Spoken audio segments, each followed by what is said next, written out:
Hello everyone, আমি doctor রেশমি। আপনাদের সবাইকে এমডি ডক্টর চ্যানেলে স্বাগত। আজকে আমরা এই ভিডিওতে জানবো একটা গুরুত্বপূর্ণ স্বাস্থ্য বিষয় নিয়ে, যেটি হলো প্রাইমারি ইনফার্টিলিটি বা প্রাথমিক বন্ধ্যাত্ব। প্রাইমারি ইনফার্টিলিটি মানে হলো যেসব দম্পতি নিয়মিত শারীরিক সম্পর্ক করছেন প্রায় 1 বছরের সময় ধরে কোনো রকম জন্ম নিয়ন্ত্রণ ছাড়াই সন্তান লাভ করতে পারছেন না, এই অবস্থাটিকে বলা হয় প্রাইমারি ইনফার্টিলিটি। আর তাদের যদি আগে কখনো সন্তান হয়ে থাকে তারপরে এই সমস্যা দেখা দেয়, সেটাকে বলা হয় সেকেন্ডারি ইনফার্টিলিটি। এই সমস্যার পিছনে অনেক কারণ থাকতে পারে। মহিলাদের ক্ষেত্রে ওভুলেশনের সমস্যা, পিসিওএস বা polycystic ovarian syndrome, tubal block বা ইউট্রাইন প্রবলেম থাকতে পারে। পুরুষদের ক্ষেত্রে স্পার্মের কাউন্ট কমে যাওয়া, স্পার্ম কোয়ালিটির সমস্যা, হরমোনাল ইমব্যালেন্স বা কোনো ইনফেকশন থেকে হতে পারে। এছাড়াও স্ট্রেস বা অতিরিক্ত ওজন প্রাইমারি ইনফার্টিলিটির কজ হতে পারে।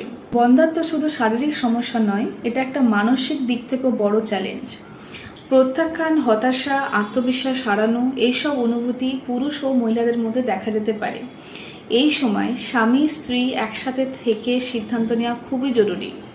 কিছু সহজ জীবনধারা পরিবর্তনও প্রাথমিক বন্ধ্যাত্ব দূর করতে পারে, যেমন অতিরিক্ত ব্যায়াম, পর্যাপ্ত ঘুম, খাদ্য অভ্যাস, ধূমপান বা অ্যালকোহল থেকে দূরে থাকা, মানসিক চাপ কমানো।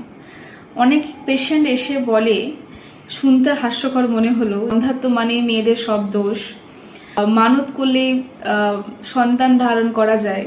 এইসব ধারণাগুলো একদমই ভিত্তিহীন। একমাত্র চিকিৎসা বিজ্ঞানের মাধ্যমেই এর সমাধান সম্ভব। প্রাইমারি ইনফার্টিলিটি কোনো লজ্জার বিষয় নয়।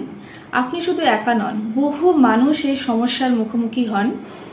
তাই এই সমস্যা বা এই উপসর্গগুলো থাকলে আপনি চিকিৎসকের পরামর্শ নিন। সঠিক সময়ে চিকিৎসা শুরু করলে অনেক ক্ষেত্রে আশা পূরণ হয়। তাই সঠিক সময়ে সিদ্ধান্ত নিন এবং নিজের প্রতি আত্মবিশ্বাস রাখুন। ভিডিওটা যদি ভালো লেগে থাকে তাহলে অবশ্যই লাইক, শেয়ার এন্ড সাবস্ক্রাইব করবেন এবং কমেন্ট বক্সে জানাবেন আপনি আর কি ধরনের টপিক নিয়ে ভিডিও দেখতে চান।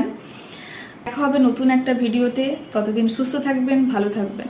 Thank you.